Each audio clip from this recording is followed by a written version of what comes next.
Okay.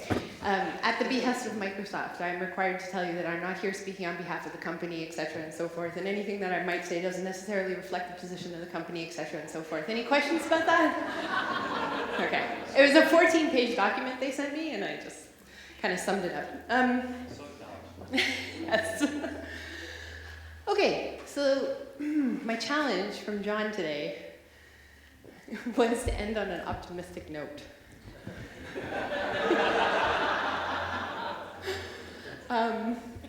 And to give you an example of how not appropriate a speaker I am for such a challenge, the last presentation I gave, 3 people came up to me afterward and said, I'm seriously considering quitting my job and not working in privacy anymore, because it's just pointless.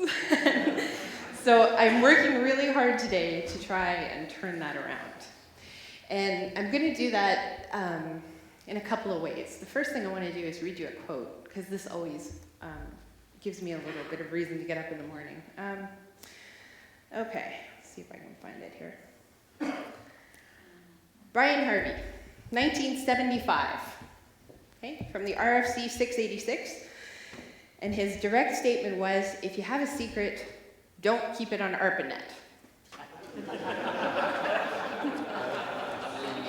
Everybody knows what ARPANET is, right? Yeah. Okay, good. So talking about privacy in the context of ARPANET, and specifically talking about social networking and social media, I think it becomes really important to build on Carrie's good example and define some terms. So, for our purposes today, this is what I'm talking about when I say social media.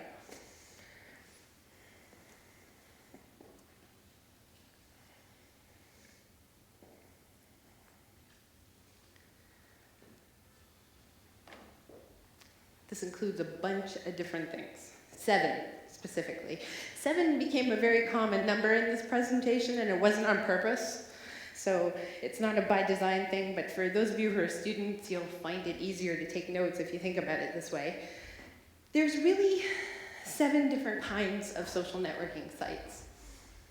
And they manifest differently, and I think the reason that I want to call them out today is because the expectation of privacy and what you would want to see from a privacy perspective in each one of them is slightly different. Collaborative projects like Wikipedia are considered to be a social media site. Now, if you go right down to the other end of the spectrum, down to social worlds, we're talking about things like Second Life. Has anybody ever played Second Life? Sims? Has anybody played Sims? Come on, my dad plays Sims. I know somebody in here plays Sims. He was the one who actually introduced it to me way back when you built communities. All of these, to some extent or another, are a social media site, right? The purpose is to collaborate. The purpose is to create a world, to share, to build a relationship, to talk about identity. And sure enough, as our good old-fashioned sociologists who love the internet as a general rule, have discovered, there's 7 common features among those particular social media sites as well. No matter what you look at, there's another 7 features that pop out. Identity is curious to me because it's the first one, and in the privacy game, identity means something very specific, but it doesn't mean the same thing in social media. When we talk about identity in this case, what we're talking about is who I'm pretending to be. Remember the New Yorker cartoon on the internet? No one knows you're a dog? I think Carrie's right. The chances are probably, actually everyone knows you're a dog. They just don't care is the answer, right? So I create an identity on Facebook, and it is the public representation of Tracy and Kosa. I create an identity on Twitter. It is my public representation of who I am. Is it actually me? To some degree or another, hopefully. There's certainly things that I would say one-on-one in a conversation, or even in this room, that I'm not going to put on Twitter or Facebook, but it is part of my identity. Another one that leaps out here is the notion of relationships. In the traditional sense, specifically if you're dating, you're very careful about the use of the word relationship, right?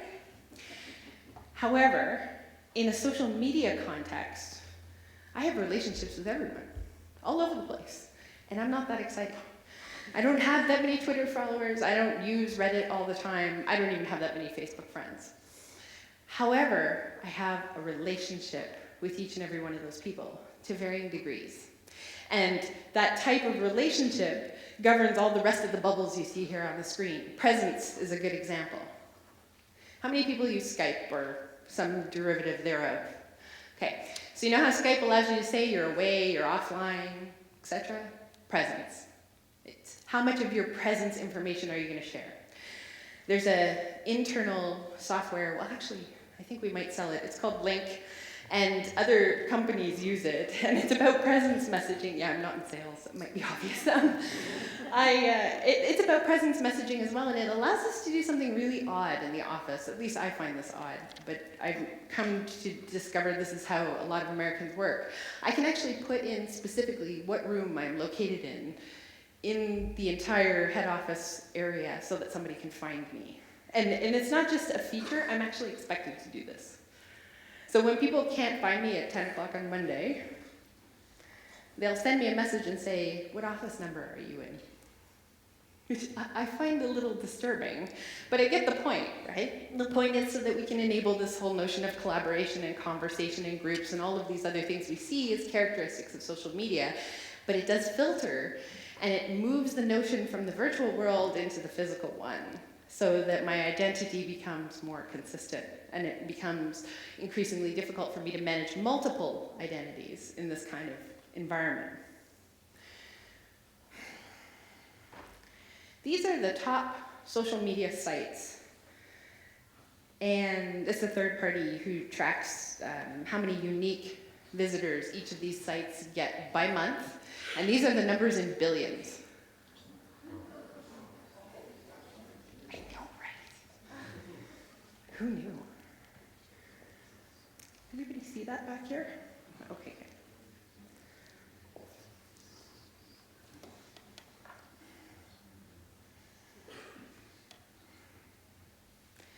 I remember when I used to get classmate spam.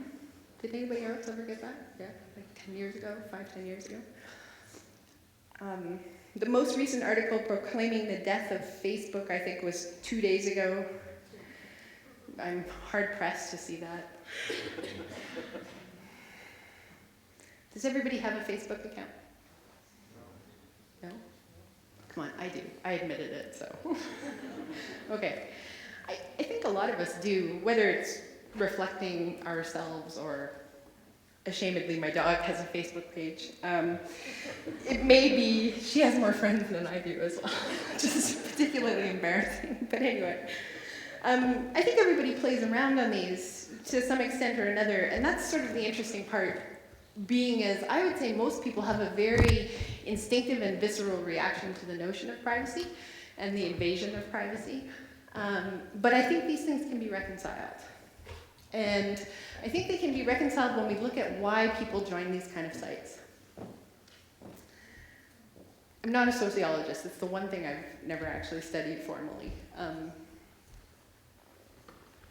No, I took Soc 101. Everybody did. That doesn't count.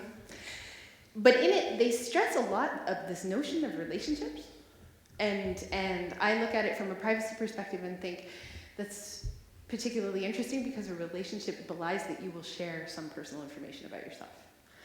And in the United States, the example I always use to talk about how different Canadians are from Americans is the notion of physical space, which you guys have totally blown for me today, because normally in an auditorium, at least in Ontario, I'm from Toronto originally, don't hold it against me, people sit at least one seat away from everybody, right? So either you all know each other, which is possible. I mean, people in Ontario assume everybody in Atlantic Canada knows each other.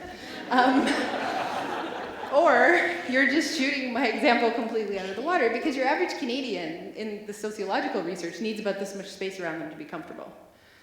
I am certainly one of those people. I very often stand in the back of a room because I like my back against the wall and then I can see what's happening around me.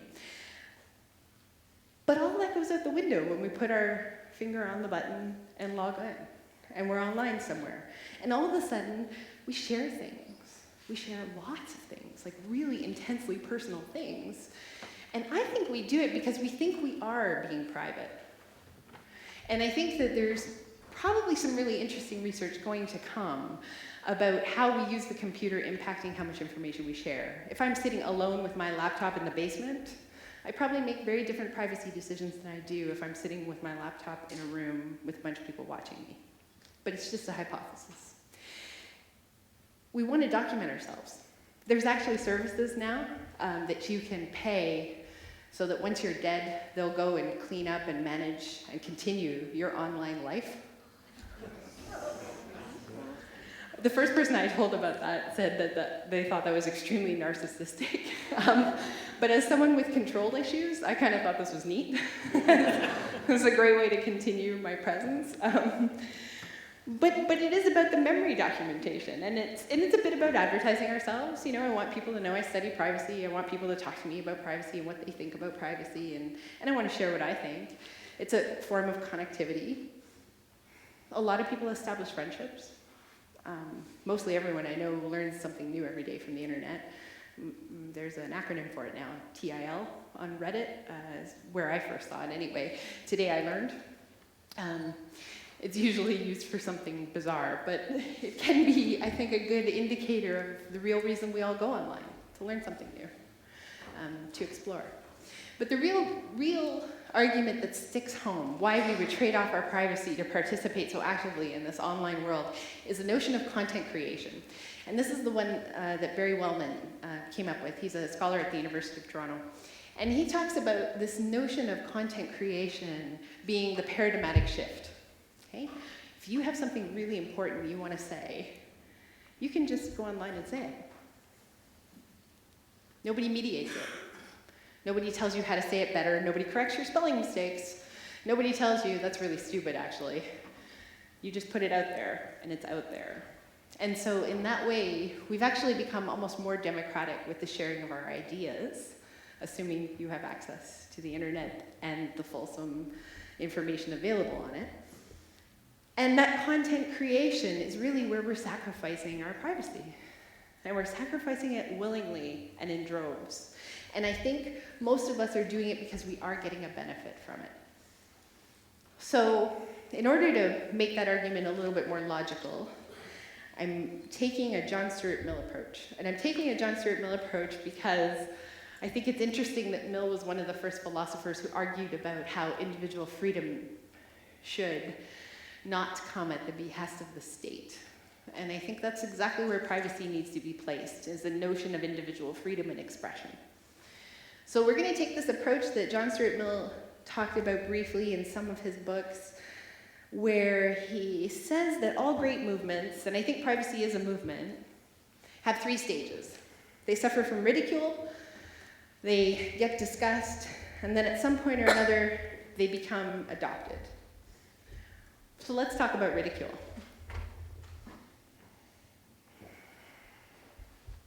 Does everybody know who these people are? One or the other? That's Mark Zuckerberg, and the other one is Eric Schmidt. And both of these folks, very loudly and very famously, about 10, 11 years ago now, proclaimed the death of privacy. Dead. No need to talk about it. Nobody cares about it. Nobody wants to exercise it. Nobody even believes in it. We don't need to worry about it. Of course, the interesting thing is they both benefit tremendously financially from the death of privacy. Because if you're using a service that's free, make no mistake, you are the commodity. And there's a lot of money at stake. So the ridicule started a long time ago. But it wasn't necessarily everyone who bought into it. And some of the early studies about privacy before the online world became what it was yielded this notion that there were actually 3 different perspectives on privacy that were evident across communities. Now, this changes drastically depending on the culture, depending on the ethnicity, depending on the income, the education level, the gender. But largely, you have 3 different approaches to privacy in the mainstream community. And the very first study that was done on this yielded a bell curve.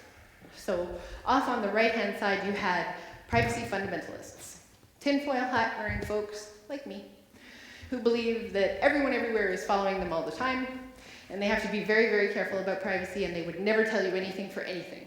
No Shoppers Drug Mart Optimum cards, definitely. No Air Miles cards. No customer preference cards.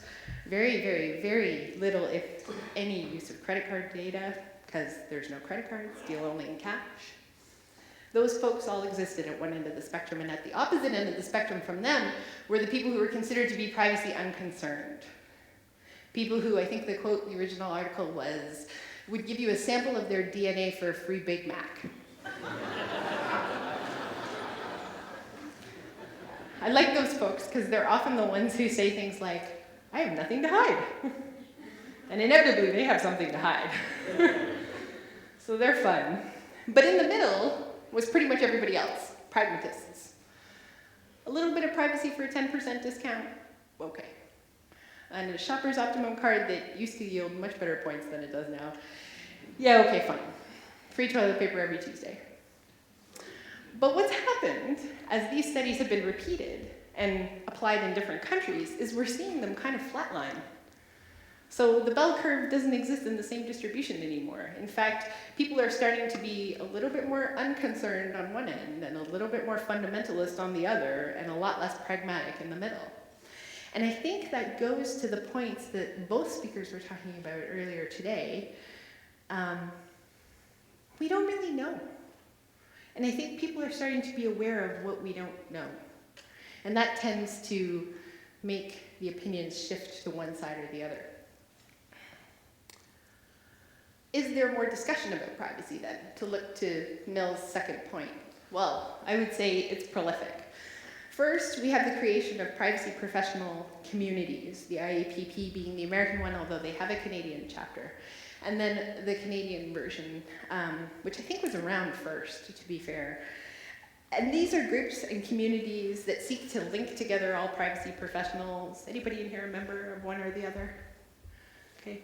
So it's worth exploring the sites. They have, you don't have to join, you can get access to all the resources, but they've been doing their best to discuss and educate and talk about privacy for years. And that discussion becomes evident even more when you look at the nonprofit organizations that are out there discussing privacy. Each one of these, CDT, EFF, EPIC, CPIC, who said earlier there were a lot of acronyms in privacy? There's a glossary. I have to do one up for my dissertation, and I'm at 40 pages of acronyms already, which unfortunately doesn't go to the word count, but nonetheless.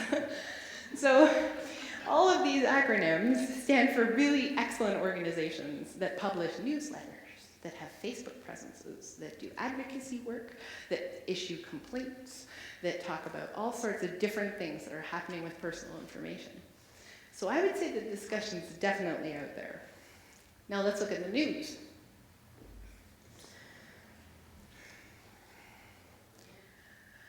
I think probably the best article is the one from 2006 in the middle that says a privacy paradox. And if anybody wants a link, you can email me or just talk to John. He'll know where to find me. This is an excellent article that essentially talks about exactly that dichotomy. Why do we give up privacy to join all this stuff if we all know it's bad and privacy is so good? What do we get out of it? And as you can see, the discussion's gone back for a while. I mean, this first article was 2006. The issue with LinkedIn's privacy policy was 2012. Everybody on LinkedIn? Anybody? Some people? Okay. So you know that LinkedIn has a feature that Facebook has long since decided not to use, which is LinkedIn will track who you look at. So if you're a premium member of LinkedIn, you can see everybody who looked at your profile and when they looked at it and how often. Can you imagine if that was on Facebook? I know there's a lot of ex-stalking on Facebook, so I think there's probably a reason they don't have it. But a lot of these tips and discussions and articles belie the notion that, oh, privacy is gone. All these features are here, there's no point anymore. But I would suggest to you the fact that we're talking about it, reading about it, having days like this, mean the exact opposite. I mean, obviously we still care.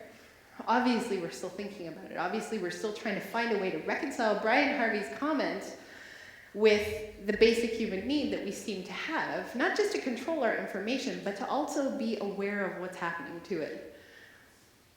The government's been on this for a long time. I won't reiterate a lot of what Patricia talked about this morning, but the OPC is an excellent resource for research papers, stats, facts, but they also have a list of findings, and you can just search through it.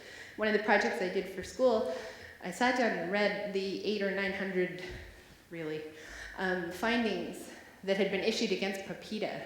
And it was startling, 82, 86, not 100% sure because it was a while ago, % of the complaints were about consent. The legislation talks about 10 different privacy principles, but the reason people complain is about consent. You didn't manage my consent preferences properly. You didn't implement the consent that I told you to. You didn't do what you said you were going to do. That's why people complain. It is about control, but it's more than just control, because consent is a whole underpinning to the notion that I should have control in the first place. So I'm disclosing this information with an expectation that you will do something with it, with an expectation that I can share and become a content contributor and document my memories and participate in the online world, and you will follow the rules that you set out in your agreements, which, to be honest, you probably didn't read. It's an interesting notion. And I think where we're really seeing the push forward in privacy is the new use of this word online safety. It's new to me anyway.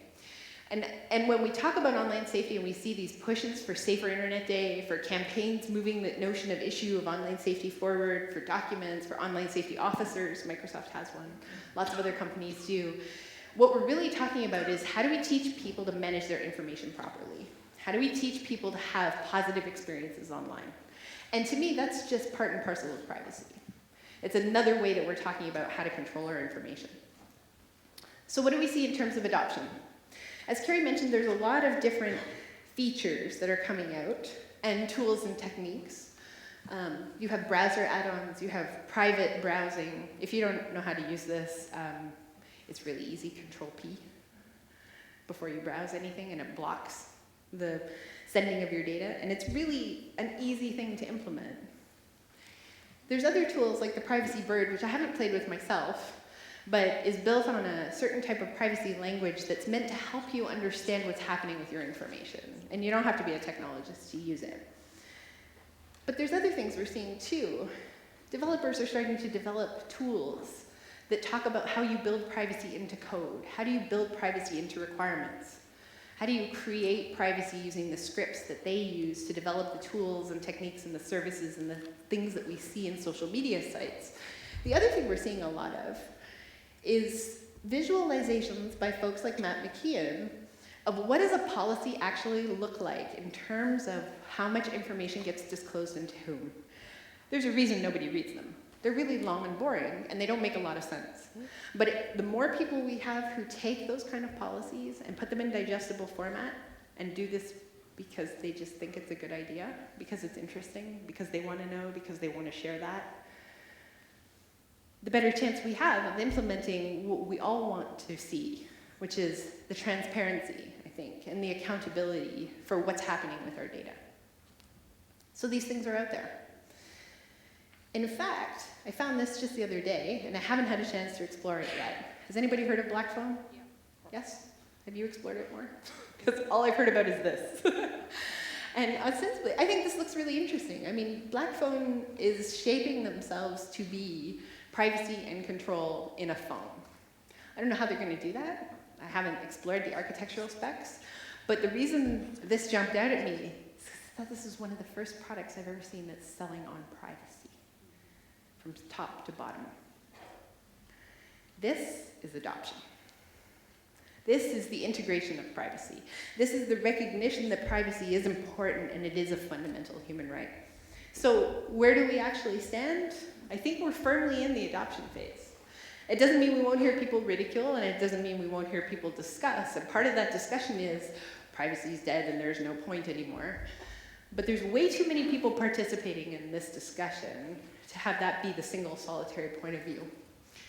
And if you look at the actual landscape of what we mean when we talk about privacy, we see a plethora of legislation. It's bubbling up everywhere. Sector-specific, data-specific, country-specific. It's a pain in the ass if you're a company that operates in more than one country, or if you're a data broker or a data controller. But if you're a data subject, It's not such a bad thing to have a patchwork of legislation available to you. It's not such a bad thing to have a bunch of regulators who can all get involved.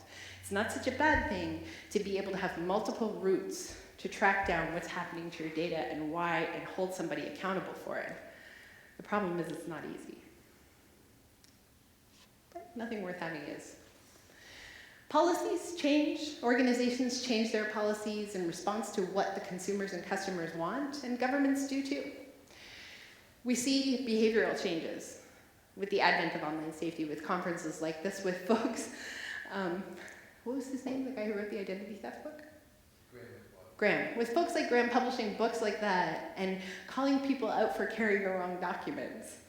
I didn't even want to put my hand up because, of course, I am in the process of applying for a US immigration status, which means that they have more information on me than my mother. And they have every document and every vaccination record and every education file going back from kindergarten onward as part of that process. So I don't need to carry documents anymore because they already know everything about me. But it's not the same for everyone. And it shouldn't be. And we all have a right of access to that data. We're seeing more discussion about the risk. When people like Carrie present, this is where your data is, this is how much it costs. When people like Graham say, this is what potentially could happen to it, this is the challenges you could face. Those are the risks of privacy, but they're just the beginning. We don't know what the other risks are. There's some really interesting stuff going on in neurosciences where they're talking about how interacting online is rewiring your brain and changing the way we think. And pretty soon we're going to have a whole generation of people that we can look to see how that's changed them. Because the millennials don't know a world of Dewey Decimal cards. Remember those? You don't either. The millennials don't remember a pre-Google world. The millennials don't remember when you used to go to the library and ask when you had a question. So we'll have the chance to really see what the impact is, and very soon. And that's all I have for you. So if anybody has any questions, I would love to hear them, or comments, or if you disagree. Wouldn't you just say that it's still people going for they don't trust the current big person and they're looking for the new little guy that's giving them a promise that may or may not be true? And they're looking for like the magic box, the magic pill, the magic water that they think is going to make them privacy, but in fact they don't understand what's going on to begin with, that they're very distrust in. I mean, if people trusted Google, and you can see Google's a brand new company that came out, they would trust that as the new thing. So I mean, we're still, is there any way for a big company to ever gain back the trust of people that say, yes, we're more honest and more protective than the little guys? I think there's a couple questions in there, so I'll try and tease them apart. I do think that to a certain extent we're still evolving how we think about privacy. So it makes sense to me that there will be people who are more captivated by it now, who have given up hope now, especially folks who've been working on it since the 70s. But yeah, I do think that it is possible for us as consumers and citizens to interact with large organizations in a way that would indicate that we do trust them. But I think that a big part of that trust is the accountability framework and the transparency. And I think those two pieces are not there yet. Not because anybody is really the big bad brother, but because we don't understand the complexities of the systems that we're using. And I say this to you with great belief, and I will prove it to you. It's one of the reasons I wanted to do a PhD in computer science, because I was working on privacy and looking at the online space and thought, I don't know how they work. Like, I don't know how a computer works. And as I started to work through some of the more complex problems, I realized it's not just a matter of a company is collecting all of our data and they're doing so nefariously. It's much more about the design decisions that were made on ARPANET in the 70s and early 80s that have constructed an internet that we are using today for a completely different purpose than it was originally architected for. That we are putting health information on a system that was intended to connect researchers to share data. It was never intended to hold the information that it holds. It was never intended for the purposes we're proposing to use it for. And I think that's the problem. Until we reconcile those two problems, that architecture with the current purpose, that's where trust needs to be fleshed out. Any other questions? Yep, at the back.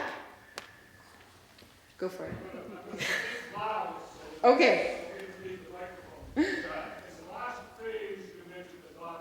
Yes.